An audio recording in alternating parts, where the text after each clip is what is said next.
It isn't what you think.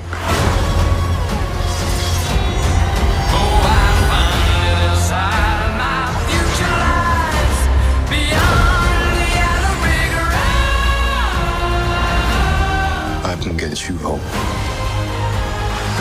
And give you more time. If you help me.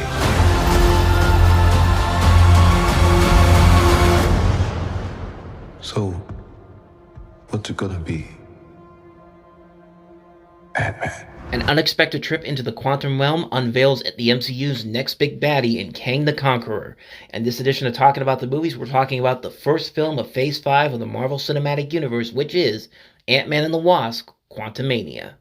And welcome to another edition of Talking About the Movies. Today, of course, we're talking about the biggest new release of the weekend, and that is Marvel Studios' Ant-Man and the Wasp Quantumania. And I'll quickly go through my thoughts on the first two Ant-Man movies. I think they're very fun movies. They're very funny. The comedy is very creative and very unique. The ability of what they could do with the size, like things can get bigger, things can get smaller. That's very funny. Paul Rudd, I think, is great in the role of Ant-Man. The cast overall is great. There's a great sense of enjoyment all throughout the first two movies. They're very lighthearted films, and they work because of that. Like they're very funny. They're very creative in what they're able to do with that. And I think that's why those first two movies, Ant-Man and the Wasp, stand out pretty well. But of course, with this movie, there's more of an emphasis of a more serious note, because now we're introducing the new Thanos to the MCU, and that is Kang the Conqueror, which we've seen in the other MCU projects, mainly Loki, played once again here by Jonathan Majors. But as we find out, this is the beginning of the next storyline that's going to lead up to the Avengers: The Kang Dynasty, and the second part of that movie, which I think is. What is it, Avengers Secret Wars, I think it is? Let me see. It is Avengers Secret Wars, but that's in Phase 6, and we're still at the beginning of Phase 5, so... Ant-Man and the Wasp Quantumania, there's a lot of expectations with this, of course, because you are starting the next major plot that's going to eventually lead to that in Phase 6, and, of course, you have a new Ant-Man film coming years after the events of Avengers Endgame. It's the first time we're seeing Scott Lang since the events of Avengers Endgame, so... there was a lot of expectations of where this was going to go. Like it's the third film of the series. Like you expect it to be a little bit bigger, but you also expect to see a lot more of what made the first two movies so great. And needless to say, you don't see that in this movie. Let me put it this way. I'm sure that you've seen that this movie has not been getting a lot of great reviews on Rotten Tomatoes and Metacritic. But the audience reviews for this have been mostly positive, and let me put it this way: this movie is not 48% critical reviews on Rotten Tomatoes bad, but it's not 84% audience positive reviews on Rotten Tomatoes good either. It's kind of in the middle, like a 60-65-ish kind of. I like the movie, but I will admit it has a lot of flaws to it that. Like, I knew we're going to be in there, but I was not expecting them to be this prevalent and much of what I see here. And, honestly, it starts right at the beginning of the movie. You can already tell that the movie has problems trying to figure out what kind of a tone it wants to set right away, because you have this opening in the beginning that's pretty cool, where you see Janet in the quantum realm, and he encounters Kang as this traveler, and then it cuts. And after this great scene, it cuts in, and then we go back to more of the lighthearted stuff that we've seen in the previous Ant-Man movies, where Scott's talking about his life. He's written a book. He's talking about what everybody's been up to since then. And the movie keeps going back and forth so many times like that, especially in the beginning, where it's just like the tonal shift in this movie is just all over the place. And I was not expecting that. And I was also not expecting the editing to be so choppy at times in this movie. Like, the movie just moves along to just get us into the quantum realm. I think we're not even... it's not even 15-20 minutes in, and we're already in the quantum realm after we've established what everyone's been up to since then. And it just... the movie just feels like it wants to speed it along. And while that's both a good thing, it can also be kind of a bad thing, too, because the pacing is just all off here. Like, this is just...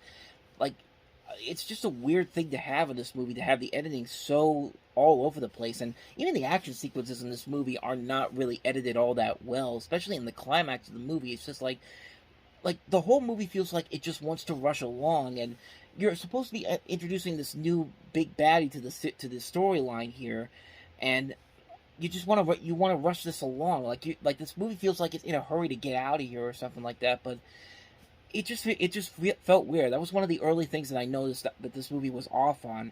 Another thing that I thought the movie was really off on was the comedy. Like, these movies have been known for creating some very unique comedy and very unique situations with the things that they were able to do. Like, who remembers the thing in the first Ant-Man movie where in the final climax, one of the big things they use is a big Thomas the Tank Engine toy, or even in the second movie where they have that chase sequence all over the city, and Scott shrinks down the building and he's trying to get it away from the bad guys, and the building's about the size of a thing of luggage. Like, you don't get that in this movie at all. Like, there are still moments in here that can be really funny, but they're very few and far between. And honestly, the writing in this, I think I noticed what the problem is right away, because the first two Ant-Man movies had a series of different writers on it. Like, the first Ant-Man movie had Edgar Wright writing it, and also Adam McKay, and even Paul Rudd wrote a little bit of it, and there's like two other writers that were involved with it.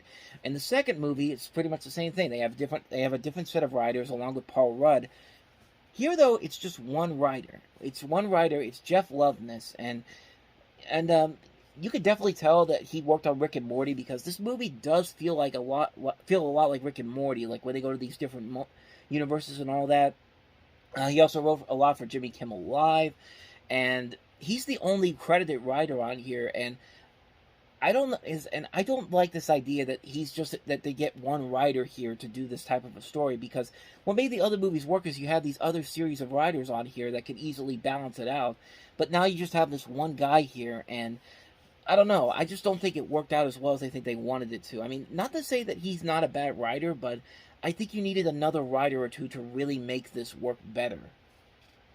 But then you have the new characters that are added in here as well. I mean, Bill Murray has a nice little role here, but it's kind of it's kind of pointless, but at the same time it's not. But you can tell that he's having a good time doing the role here. But of course, the big new additions to the story are Jonathan Majors as Kang the Conqueror, which, Jonathan Majors is a damn good actor. If you ever see him on Lovecraft Country, he's very good on that show. He fits this role very well, but like, as much of a threat as he can be here, he's not really being set up too much as the big threat. I think like they're trying to do what they did with Thanos and in Guardians of the Galaxy, where he's just there in the background, and he's not the big threat that we come to know later on in Infinity War and Endgame. And I think they're going to take their time with it and all that, but even then, I feel like what they do here with him later on is just kind of like, it doesn't really work out as well as I think they wanted it to, is what I'm probably trying to say here. But some of the other new additions to the cast, Catherine Newton, who we've seen in a bunch of movies before, stuff like Bad Teacher. She was in Paranormal Activity 4, 3 Billboards Outside of Ebbing, Missouri. Most recently, she was in Detective Pikachu and Freaky, and she replaces the actress who had played Cassie in the previous 2 movies. And I mean, for the most part, she's doing a pretty good job overall, but her character doesn't really seem fully developed, honestly. Like, you don't really get a good sense of an idea of where they're going with this character. I guess she's supposed to be part of the Young Avengers crew, and like they're supposed to build her up later on down the road. But I don't know. I thought she was all right in here, but I don't think they did a pretty good job of fully expanding this character on for her to be right up there with Ant-Man and Scott and Hope Van Dyne fighting the bad guys and all that. One decision that I thought didn't work out as well as I thought they did was MODOK, and it's not because of the idea that they have for him. Like, the idea is that Corey Stoll's character from the first movie, Darren, who was the bad guy in that one, he eventually becomes MODOK, which is a different take on it, but I didn't mind that idea. Just the representation of him on screen, where you have him with this huge enhanced head, which does not look good at all. It looks horrible. Like, you see the comparisons to George Lopez's bad guy character from Shark Boy and Lava Girl. It's pretty much that, and it's just like, who at Marvel and Disney looked at this and said, No, this is perfect enough. This will work out just fine. Where it doesn't work out fine, it looks absolutely horrible. Like, it's hard to take you. It's hard to keep your eye off of it because of how bad it looks. And like, it's not that Corey Stoll isn't trying as hard as he can with this. Like, he's not the problem with it. It's just the design looks so bad. It's just so. It just looks so messy in so many ways. But like, I'll give him credit though. He does have maybe one of the funnier moments towards the end of the film, which I thought which really took me by surprise is like at the end of the battle where he finally turns on Kang and he's just like, I finally become an Avenger now, and everybody's looking at him like sure, why not? It's like just the way that they play it out, like it's a silly moment, but I'll be damned if I wasn't laughing hard at that. But yeah, there's a lot of but the rest of the characters are just kind of there to be like the stock supporting heroes. Like there's this colony that works that's within the quantum from the areas that were attacked by Kang, but they joined together to form like their own. They've basically formed their own area to get away from them. And I mean, they're not bad characters. They're just kind of there to be the comic relief. There's nothing really anything too engaging about them whatsoever. The movie just feels like it's not really leading to a whole lot. Like, this is supposed to be like the set piece for the events that are supposed to come. But like, even the post-credit sequences, like, I'll give them credit though. They aren't trying to like continue. They weren't doing the same thing they were doing in Phase 4, where they just kept introducing characters for something that would eventually happen later on, and we don't really get any indication of what that's going to be yet. Like, they set up that there's going to be more of Kang coming along, but even then, it's not really all that the guy has not looked threatening so far from the stuff I've seen. I mean, but that, you know what? That's what the next couple of movies are supposed to do. They're supposed to build this up. They're supposed to build this up as we go along. But you have all these numerous variants of Kang coming along, and none of them really look that threatening yet. Like, I haven't read the comics for most of these movies that I see, but maybe there's more details into that there. But from what I see here, from somebody who hasn't read the comics for the most part, I really don't see the threat. I really do not see where they're going with this yet. But like I said, that's what the next couple of movies are supposed to do. We don't get to the big Avengers two-parter that comes with the Kang Dynasty and all that until we get to Phase 6, which will be for another couple of years. So I'm going to let them give them a chance to move it along. I will say, though, the second post-credit sequence where they tie it into the Loki TV series, you have Loki and Mobius, Owen Wilson again.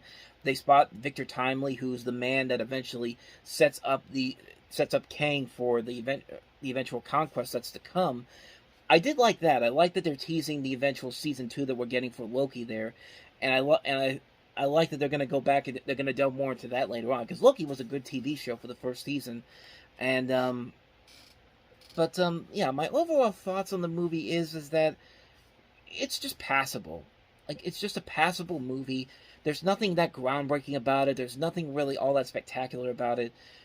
There are a few times when I do get a good laugh here and then, but it's just not on the same level as the first two movies. And you would think that you had the same director back, you would think you'd get a little bit more of that angle there. But I think Peyton Reed is trying his hardest to try to do the same thing he did with Ant-Man to the Fantastic Four series, which I think he's attached to direct, if I'm not mistaken. Or actually, let me do some research on that real quick. Again, I was completely wrong on that. It's actually Matt Shankman who did WandaVision, and at one point was going to do Star Trek 4, I should say. But then he's going to do Fantastic Four, and I get the feeling that Peyton Reed really wanted Fantastic Four. I think he wanted to do that back whenever they were originally going to do it at Fox back in the 2000s. But yeah, it felt like he was trying to pitch an idea to potentially do a Fantastic Four film before they eventually went to Shankman, and I think it definitely shows in here. Like, it doesn't really show a whole lot there, but there is a little bit of elements there where I think he really wanted to do that. But yeah, that was just my overall thinking on that front. So my overall final thoughts on the positives: I think the main cast still works very well. The main cast of heroes, Paul Rudd, Evangeline Lilly, Michael Douglas, Michelle Pfeiffer, Catherine Newton, they're still very good. They're still casted very well here. I like Jonathan Majors a lot, but I didn't think the movie did a good job of really expanding on why this guy should be a big threat going forward. But then again, I'm still giving them the benefit of the doubt. They still have several movies to really plan that out, just like they did with Thanos. Sometimes the comedy works pretty well, but for the most part, that's the only two things I really got positively out of this movie. Everything else is kind of a mixed bag. Like, the editing is really choppy and kind of moves way too fast. The tonal shift, they can't figure out what kind of a balance they want to set for it. Like, it doesn't feel like the other two Ant-Man movies in terms of the comedy. The action sequences aren't that great. Another positive, the visual effects for the most part are pretty good, but the negative is still MODOK, which is still, like, you could have done a whole lot better with that design. But yeah, I just didn't. The action sequences overall were just kind of standard for the MCU, and I really just came out of this movie liking it, but never really feeling like I got anything out of it, honestly. But like I said before, it's far from the worst thing the MCU has ever done. Like, I would rather take this movie over something like Eternals or Thor: The Dark World any day of the week. But this is a mixed bag review for me. My thumb would be right in the middle.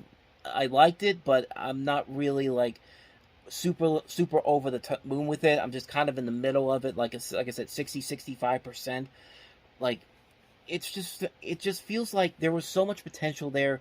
There's so much that could have been really spectacular, something really epic that this story could have been, and it just really wasn't there for the most part. It just doesn't feel like the whole effort was in this movie, and it just it's a shame. It's a shame that this is how the new phase of this starts off with, and I already hear people trying to back off on it now. I already see people online putting pictures of empty theaters, which I talked about yesterday in the movie stuff episode. There was a tweet out there that somebody put out there that says, "Oh, look at how empty this theater is for Ant-Man and the Wasp." Meanwhile, it's a Thursday afternoon in February where people are still in school, people have work. So yeah, that's why it was empty. It wasn't because of the theater itself.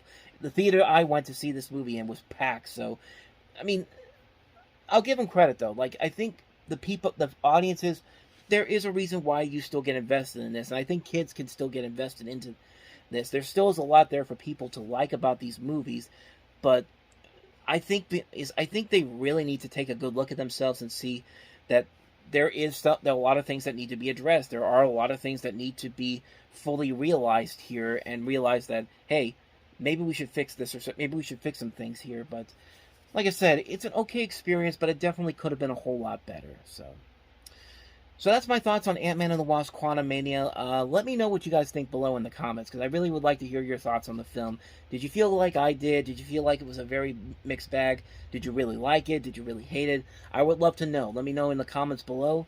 And with that said, thank you for watching this, and I'll see you guys next time. So until the next time, take care.